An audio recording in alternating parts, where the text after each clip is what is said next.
సారంగాపూర్ మండల కేంద్రంలో మాజీ మంత్రి తాడిపత్రి జీవన్ రెడ్డి మీడియా సమావేశంలో పాల్గొని మాట్లాడారు. సాగునీటి సౌకర్యం మెరుగుపరచాలని భావనతోనే ఆనాడు ఉమ్మడి రాష్ట్రంలో 2004లో ఉమ్మడి రాష్ట్రంలో వైఎస్ రాజశేఖర రెడ్డి ముఖ్యమంత్రిగా బాధ్యతలు చేపట్టిన తదుపరి ఎస్ఆర్ఎస్పీ దిగువన కడెం ప్రాజెక్టు నీటిని నిలువరింపజేసే విధంగా ఎల్లంపల్లి ప్రాజెక్టు నిర్మాణం చేపట్టడం, దాంతో పాటుగా తుమ్మిడిహట్టి నుండి ప్రాణహిత నదీ జలాలను పొందే విధంగా 152 మీటర్ లెవెల్లో బ్యారేజ్ నిర్మాణం చేయాలనుకోవడం జరిగిందని అన్నారు. దానికి అనుగుణంగా కాలువలు కూడా తవ్వకం జరిగిందని, తదుపరి ఎన్నికలు రావడం రాజశేఖర రెడ్డి తిరిగి ముఖ్యమంత్రిగా బాధ్యతలు చేపట్టినప్పటికీ వారి ఆకస్మిక మరణం తదుపరి మహారాష్ట్ర ప్రభుత్వం బ్యారేజ్ నిర్మాణ లెవెల్ 122 మీటర్స్ కు అభ్యంతరాలు తెలపడం అది పురోగతి నిలిచిపోయిందని ఆయన అన్నారు. తెలంగాణ రాష్ట్రం ఏర్పడిన తదుపరి టీఆర్ఎస్ ప్రభుత్వం ముఖ్యమంత్రిగా బాధ్యత చేపట్టిన కేసీఆర్ మహారాష్ట్ర ప్రభుత్వంతో చేపట్టిన చర్చలు ఫలితం 152 లెవెల్ మీటర్స్ తుమ్మిడిహట్టి వద్ద బ్యారేజ్ నిర్మాణం చేయాలని తలంచడం జరిగిందో దాన్ని 148 మీటర్స్ కుదించే విధంగా, దాంతో పాటుగా దిగువ 100 మీటర్ లెవెల్లో మేడిగడ్డ వద్ద దానికి ప్రతిగా ఇంకో బ్యారేజ్ నిర్మాణం చేపట్టారని ఆయన గుర్తు చేశారు.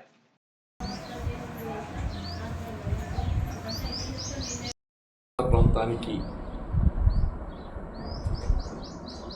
సాగునీటి సౌకర్యం మెరుగుపరచాలి అనేటువంటి ఒక భావనతోని ఆ ఉమ్మడి రాష్ట్రంలో 2004 వైఎస్ రాజశేఖర రెడ్డి గారు ముఖ్యమంత్రిగా బాధ్యత చేపట్టిన తదుపరి ఎస్ఆర్ఎస్పీ దిగువన కడెం ప్రాజెక్టు నీటిని నిలువరింపజేసే విధంగా ఎల్లంపల్లి ప్రాజెక్టు నిర్మాణం చేపట్టబడటం,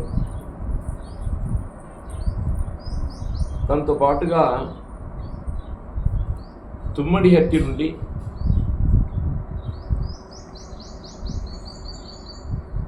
ప్రాణహిత మనకు లభించాల్సినటువంటి ఒక ప్రాణహిత నదీ జలాల్లోని హక్కును పొందే విధంగా వాస్తవంగా 152 మీటర్ లెవెల్లో బ్యారేజ్ నిర్మాణం చేయాలని నిర్మాణం చేపట్టాలని తలచడం జరిగింది. 152 మీటర్. దానికి అనుగుణంగా కాలువలు కూడా తవ్విండు, మైలార్ల వరకు కాలువలు కూడా తవ్విండు. సరే, ఈ దశలో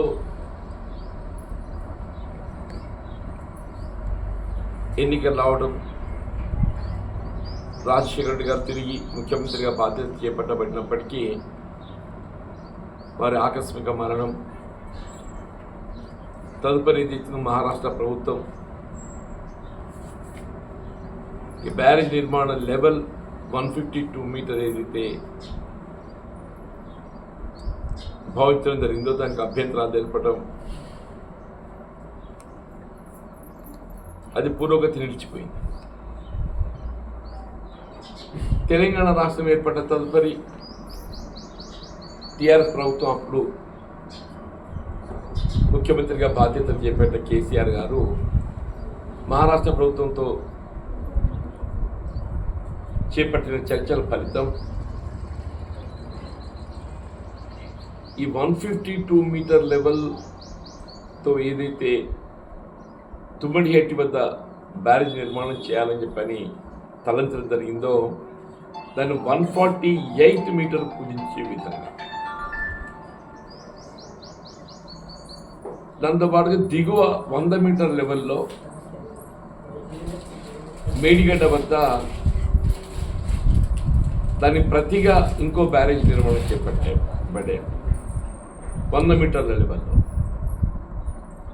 అది మేడిగడ్డ నుండి అన్నారంకి ఎత్తిపోయటం, అన్నారం నుండి సుందిళ్ళకి ఎత్తిపోయటం, సుందిల నుండి ఎల్లంపల్లికి ఎత్తిపోసే విధంగా ఇలా కాళేశ్వరం ప్రాజెక్టు డిజైన్ రూపొందించి ఈ 3 బ్యారేజీలు కూడా నిర్మాణాలు చేపట్టబడటం,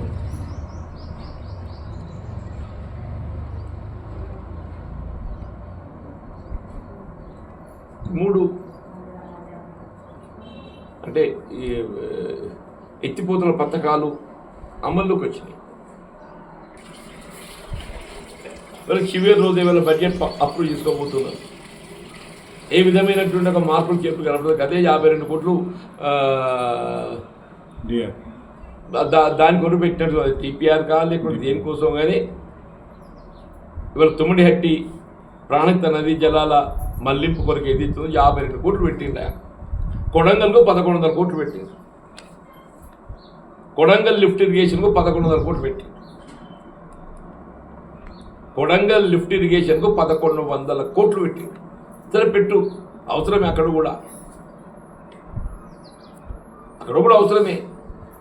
ఇదేదైతుందో ఇది ఒక ప్రాంతంగా దాదాపు 15 లక్షల ఎకరాలు దీనిపై ఆధారపడి ఉన్నాయి.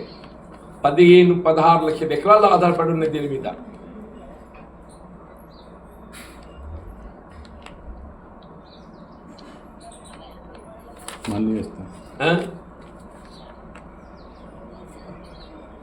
ఇప్పుడు ఇమీడియట్గా ఏదైతుందో మనకు ఈ ప్రాణహిత నదీ జల వినియోగంలోకి రావాలి అని అంటే మీరు ఈ మేడిగడ్డ బ్యారేజ్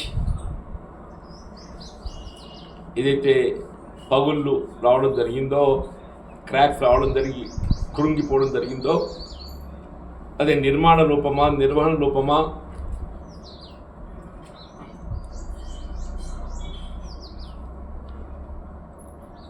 డిజైన్ లోపమా, ఆ విచారణ కొనసాగుతున్నది. అది విచారణ కొనసాగుతున్నది. ఈలోగా ఏదైతుందో మనం మరమ్మతులు చేసుకోవాలి కదా. NDSA కూడా ఏదైతుందో మరమ్మతులు సూచనలు ఇచ్చింది. ఇప్పుడు నేషనల్ డ్యామ్ సేఫ్టీ అథారిటీ కూడా ఏదైతుందో మరమ్మతులకు సూచనలు ఇచ్చింది.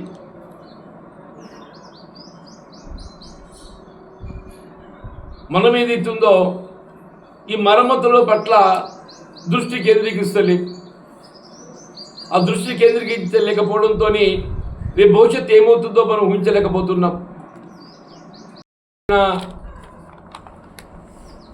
తుమ్మడిహట్టి బ్యారేజ్ నిర్మాణానికి సంబంధించి కూడా ప్రభుత్వం దగ్గర ఏ విధమైనటువంటి కార్యాచరణ లేదు, ఆలోచన లేదు.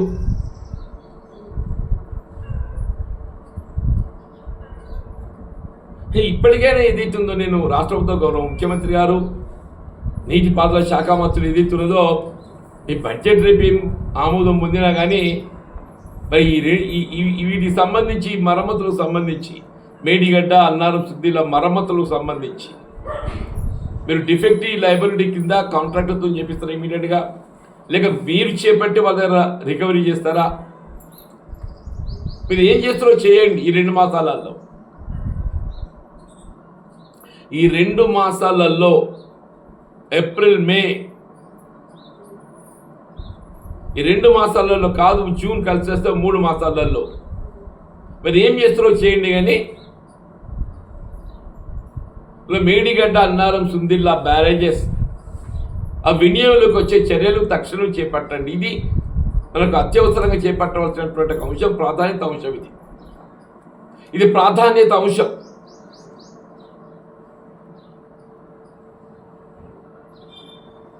ఈ వైఫల్యాలకు బాధ్యులపై చర్య, Ghosh commission report, Ghosh commission నివేదిక, మనం ఏ విచారణ చేపట్టబోతున్నాం, దాని బాధ్యులు ఎవరు, అది నిర్మాణ లోపమా, నిర్వహణ లోపమా, అది సపరేట్. అది కైవల్ ఏదైతుందో 1000 కోట్లు వెచ్చించి నిర్మాణం చేసుకున్నటువంటి ఒక బ్యారేజ్ను వినియోగించుకోలేకపోవటం అనేది ఇది ప్రజా హక్కులను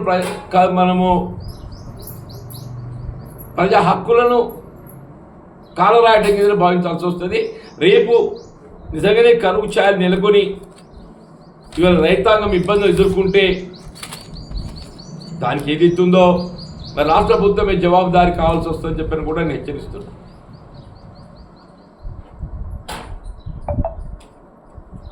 దీంతో పాటు తుమ్మడిహట్టి బ్యారేజ్ నిర్మాణం, కాలువల రీడిజైనింగ్ సంబంధించి కూడా